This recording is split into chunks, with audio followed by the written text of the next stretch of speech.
नमस्कार, मी भाऊ तोरसेकर. तुम्ही बघत आहात प्रतिपक्ष.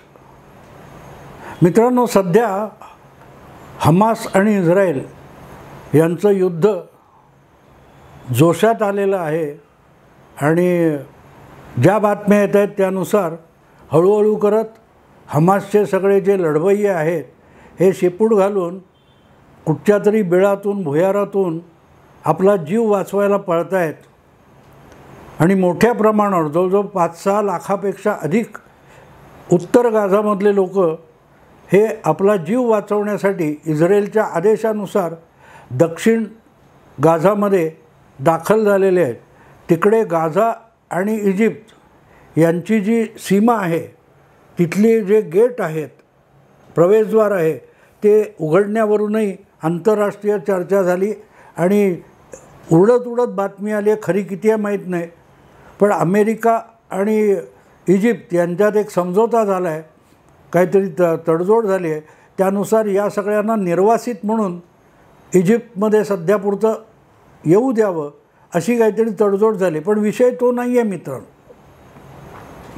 या सगळ्या युद्धात किती माणसं मेली, किती मालमत्तेची नासाडी झाली, किती रॉकेट सोडले गेले, किती लोक जखमी झाले किंवा आणखीन कोण काय असतील ते अपहरण वगैरे वगैरे याचे आकडे दिले जातात.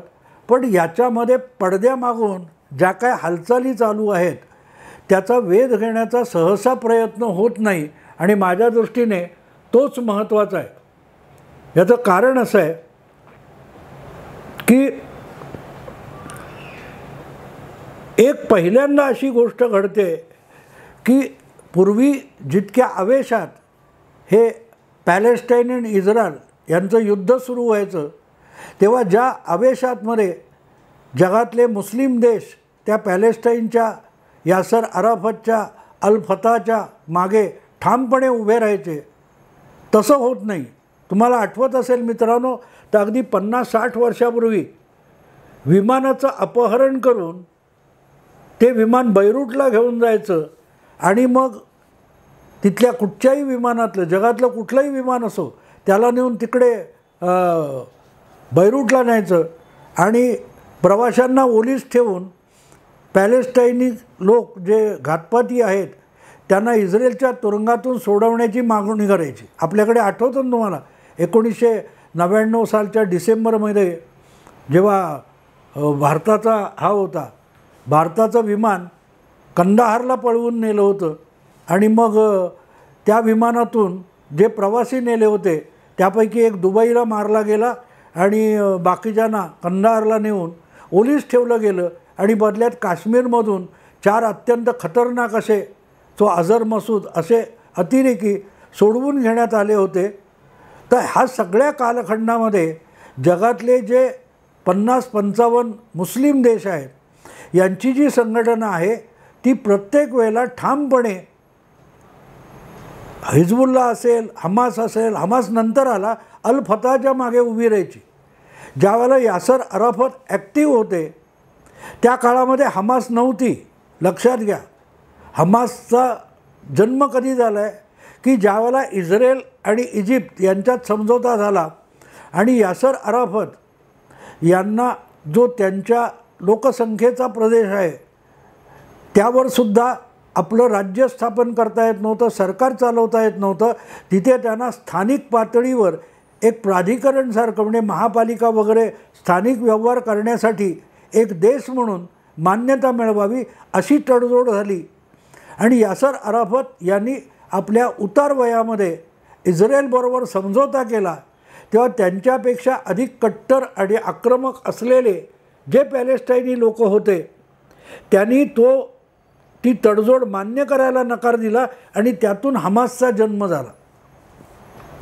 आणि हमासचे लोक प्रामुख्याने हे गाझा पट्टीतले आहेत.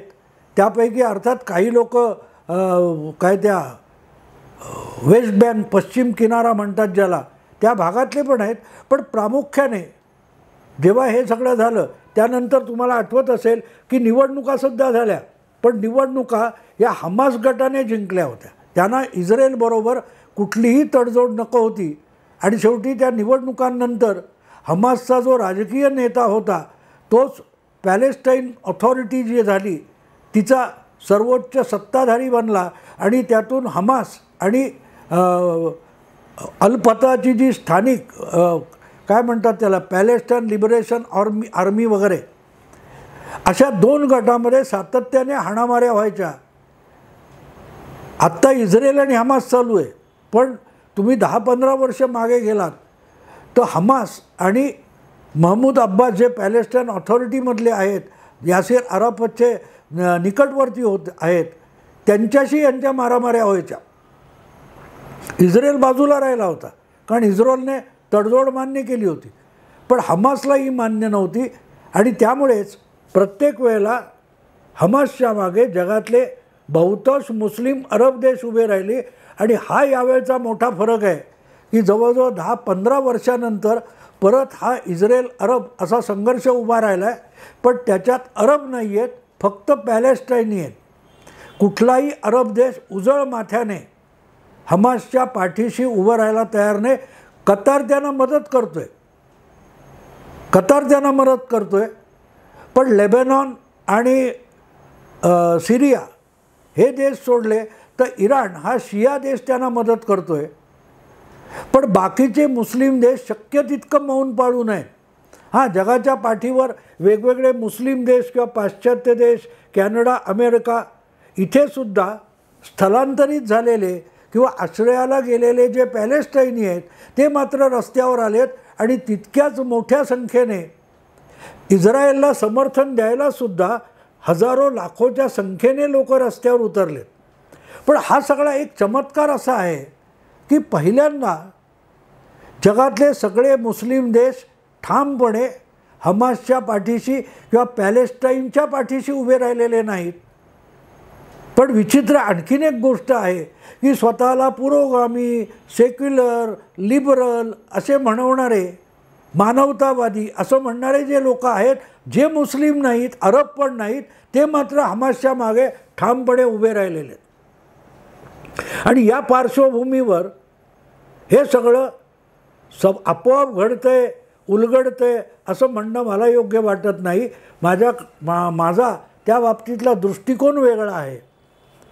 हे सगळं उलगडत जरी असलं तरी ते ज्या पद्धतीत घडतंय त्या पद्धतीत याचं विकोपास जावं अशीच एकूण राजकीय जिओपॉलिटिक्स म्हणजे भूराजकारण चालू आहे असं मला वाटतं. जे अरब देश आता श्रीमंत झालेत, सुखसंपन्न झालेत, त्यांना आता जिहाद नको आहे आणि त्यामुळे अशा देशांनी हमासचं समर्थन करायला साफ नकार दिला आहे. तुम्हाला आठवत असेल तर आठवडाभर पूर्वी अगदी हे हमास आणि इस्रायल सुरू झालं त्यावेळेला बहारीनसारख्या अरब मुस्लिम देशाने सिरियाला धमकी दिली होती की तुम्ही हमास इस्रायल युद्धात नाक खुपसू नका, नाहीतर तुम्हाला महागात पडेल. ही सिरियाला धमकी देणारा कोण होता? तर बहारीन होता. दुबईने पण यापासून हात झटकलेले आहेत. पॅलेस्टाईनपेक्षा किंवा हमासपेक्षा इस्रायलचं समर्थन केलेलं आहे. सौदी अरेबिया गप्प बसला आहे. आणि ही गोष्ट मित्रांनो आपोआप झाली असं तुम्हाला वाटतं? आणि योगायोग बघा की G20चं संमेलन झाल्यानंतर याचा भडका उडालेला आहे. नरेंद्र मोदी पंतप्रधान झाले 9.5 वर्षापूर्वी, तेव्हापासून जागतिक व्यासपीठावर त्यांनी एक मुद्दा लावून धरलेला आहे की या जगाला दहशतवादापासून मुक्त करणं हा जगाचा अजेंडा असला पाहिजे. कुठल्याही धर्माचा, कुठल्याही जातीचा, कुठल्याही वंशाचा, कुठल्याही विचारांचा अतिरेकी सहन होता कामा नये. दहशतवाद हा समूळ नष्ट केला पाहिजे आणि त्यासाठी जगाने एकत्र आलं पाहिजे. राष्ट्रसंघाने त्यात पुढाकार घेतला पाहिजे. वेगवेगळ्या ज्या जागतिक संघटना आहेत त्यांनी यात पुढाकार घेतला पाहिजे असा आग्रह प्रत्येक जागतिक संमेलनामध्ये, कुठल्याही संस्थेचं, संघटनेचं जेव्हा जागतिक संमेलन होतं त्यामध्ये नो टू टेरर अशी भूमिका नरेंद्र मोदी मांडत आले. मला वाटतं हमासच्या निमित्ताने त्याला पहिल्यांदा चालना मिळालेली आहे. कारण हे बोलणं ठीक असतं, वेगवेगळ्या मंचावर हे सगळं तोंडाची वाफ दवडणं असं मी मानतो. जोपर्यंत त्याचा परिणाम दिसत नाही तोपर्यंत अशा भाषणांना आणि फारसा अर्थ नसतो, फारसा अर्थ नसतो. पण आता हळूहळू त्याचे परिणाम दिसत आहेत आणि हे हमासपुरतं मर्यादित आहे असं समजू नका. G20 संपल्यानंतर अचानक तुम्हाला आठवत असेल कॅनडाचे पंतप्रधान मायदेशी पोहोचले आणि त्यांनी तिथे खलिस्तानी एक मारला गेला होता, तो भारताच्या हेरखात्याकडूनच मारला गेला असा हेत्वारोप केला आणि भारत कॅनडाचे संबंध बिघडले आणि ते भारताने बिघडू दिले, पण आरोप सहन करणार नाही अशी ठाम भूमिका घेतली. त्यावेळेला भारत एकटा पडला नाही, भारतावर आरोप होता, पण पाश्चात्य गोटातला मानला जाणारा कॅनडा हा भारताच्या टार्गेटवर असताना अमेरिका, ब्रिटन, फ्रान्स वगैरे देश हे भारताच्या पाठीशी ठाम उभे राहिले होते की दहशतवाद संपला पाहिजे. आणि त्याचा न बोललेला भाग असा की तो जिथे मिळेल तिथे संपवला पाहिजे, मिळेल तिथे पोहोचून संपवला पाहिजे, बेळातून काढूनसुद्धा मारला पाहिजे. ही वाक्य मोदी बोलत नाहीत, पण त्याचा गर्भित अर्थ तोच असतो. आणि कॅनडामध्ये निज्जर नावाचा किंवा सुक्खा नावाचा खलिस्तानी मारला असेल, पाकिस्तानमध्ये असेच 2-4 तोयबा वगैरे मुजाहिदीन मारले असतील, तर त्याच्यासाठी भारताच्या विरोधात बोललेली भाषा भारत सहन करणार नाही इतकी ठाम भूमिका नरेंद्र मोदींनी घेतली आहे. आणि त्यानंतर हमास प्रकरण उद्भवलेलं आहे, लक्षात घ्या. त्यामुळे कॅनडा आणि हमास किंवा कॅनडातली, अमेरिकेतली किंवा पाकिस्तानमधल्या अतिरेक्यांचे खून किंवा संशयास्पद हत्या याच्याशी हमास प्रकरण जोडावं लागतं. आणि या सगळ्या प्रकाराने प्रामुख्याने हमास कॅनडा आल्यानंतर जगाचे 2 भाग पडलेले आपण बघितले. आजपर्यंत अगदी 26 नोव्हेंबर 26/11 ज्याला आपण म्हणतो, मुंबईवर तोयबाचा, अजमल कसाबचा हल्ला किंवा त्याच्या आधी पुलवामा वगैरे अशा सगळ्या घटनेमध्ये जगातले सगळे लोक आपल्या समर्थनाला, भारताच्या समर्थनाला उभे राहिले नव्हते. पण हा गेल्या 2-3 वर्षामधला सगळ्यात मोठा फरक आहे की हळूहळू दहशतवादाच्या बाजूचे किंवा त्याला पाठीशी घालणारे किंवा त्याबद्दल मौन करणारे असा एक गट विरुद्ध दहशतवाद निपटून काढला पाहिजे असं मोदींच्या मतानुसार बोलणारा दुसरा गट, अशी जगाची विभागणी झालेली आहे. दिसायला वरकरणी हमास इस्रायल युद्ध चालू आहे, पण इस्रायल हे सगळं करत असताना तुम्हाला आठवत असेल की कॅनडामध्ये निज्जर किंवा सुखाची हत्या, पाकिस्तानमध्ये आणखीन कोणाची हत्या दहशतवाद्यांची, याच्यामध्ये मोसादचा हात आहे. आणि मोसाद आणि रॉ भारतीय हेर संस्था मिळून या कारवाया उचापती करत आहेत असा आरोप झाला होता. आज ज्या प्रकारे इस्रायल हमास युद्ध सुरू झालेलं आहे त्यामध्ये अर्थातच मोसादची भूमिका मोठी आहे आणि भारत ठामपणे इस्रायलच्या बाजूने उभा राहिलेला आहे. पॅलेस्टाईनविषयी भारताला सहानुभूती आहे, पण हमासविषयी काडीचीही करुणा नाही, सहानुभूती नाही, ही सुद्धा भारताने अगदी स्वच्छ भूमिका घेतलेली आहे. आणि त्यामुळे जे काय आत्ता हमास इस्रायल युद्ध चालू आहे त्याच्या पडद्यामागे ज्या हालचाली होत आहेत त्यातून एक समोर येतं की मोदींनी गेल्या 9 वर्षामध्ये जागतिक पातळीवरचे भारताचे संबंध विकसित करताना, सुधारताना दहशतवादाच्या विरोधात भारत ठामपणे उभा आहे. आणि जो देश दहशतवादाचा निपात करणार असेल त्याच्या मागे भारत उभा राहील हे ठामपणे सांगितलेलं आहे. आणि भारताकडे कोणी वाकड्या दृष्टीने बघितलं तर त्यालाही सरळ केलं जाईल इतकी ठाम भूमिका जी भारताने घेतलेली आहे. त्याच्या भोवती हळूहळू जगातल्या लहान मोठ्या शेकडो देशांचं ध्रुवीकरण सुरू झालेलं आहे. हमास आणि इस्रायल या युद्धाच्या निमित्ताने मोदींनी केलेला सगळ्यात मोठा गेम कुठला असेल? ज्या जगाची 2 विभागात विभागणी, 2 गटात विभागणी केली आहे. एका बाजूला सरळ सरळ कुठल्याही स्वरूपाचा दहशतवाद मोडीत काढायला उत्सुक असलेले आणि त्यासाठी समर्थन देणारे देश एका बाजूला झालेत, आणि दहशतवादाला समर्थन देणारे, दहशतवादाला पाठीशी घालणारे किंवा दहशतवादाविषयी मौन धारण करणारे देश एकाकी पाडलेले आहेत. आणि त्याला मी मोदींनी योजलेला गेम म्हणतो.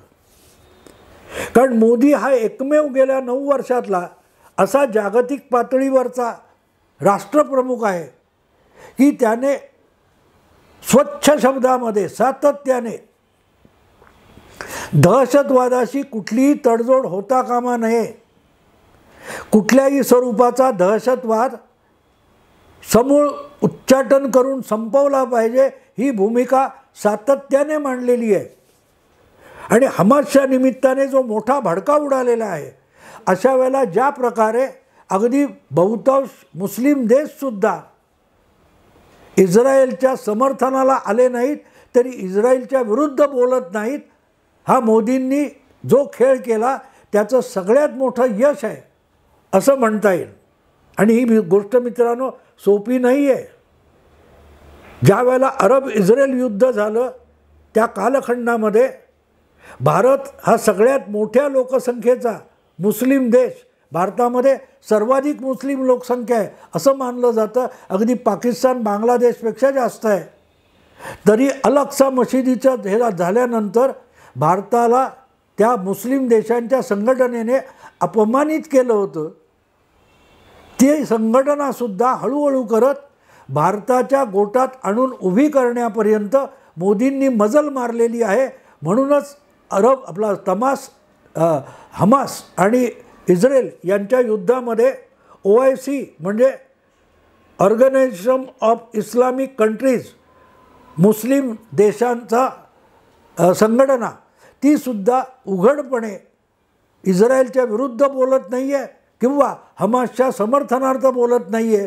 त्यामुळे या खेळामधली सगळ्यात पहिला डाव जो कुठला असेल तर हमास आणि पॅलेस्टाईन यांच्यामध्ये स्पष्टपणे फरक केला पाहिजे. हे मोदींनी तत्वतः यशस्वी करून दाखवलेलं आहे. इस्रायल त्याच्यावरची कारवाई करतोय, पण भूमिका नरेंद्र मोदींनी जी सातत्याने मांडली त्याची आता फलश्रुती होताना आपण बघतोय. मित्रांनो, आता इथेच थांबतो. आवडलं लाईक करा, शेअर करा, सबस्क्राईब करा. नमस्कार.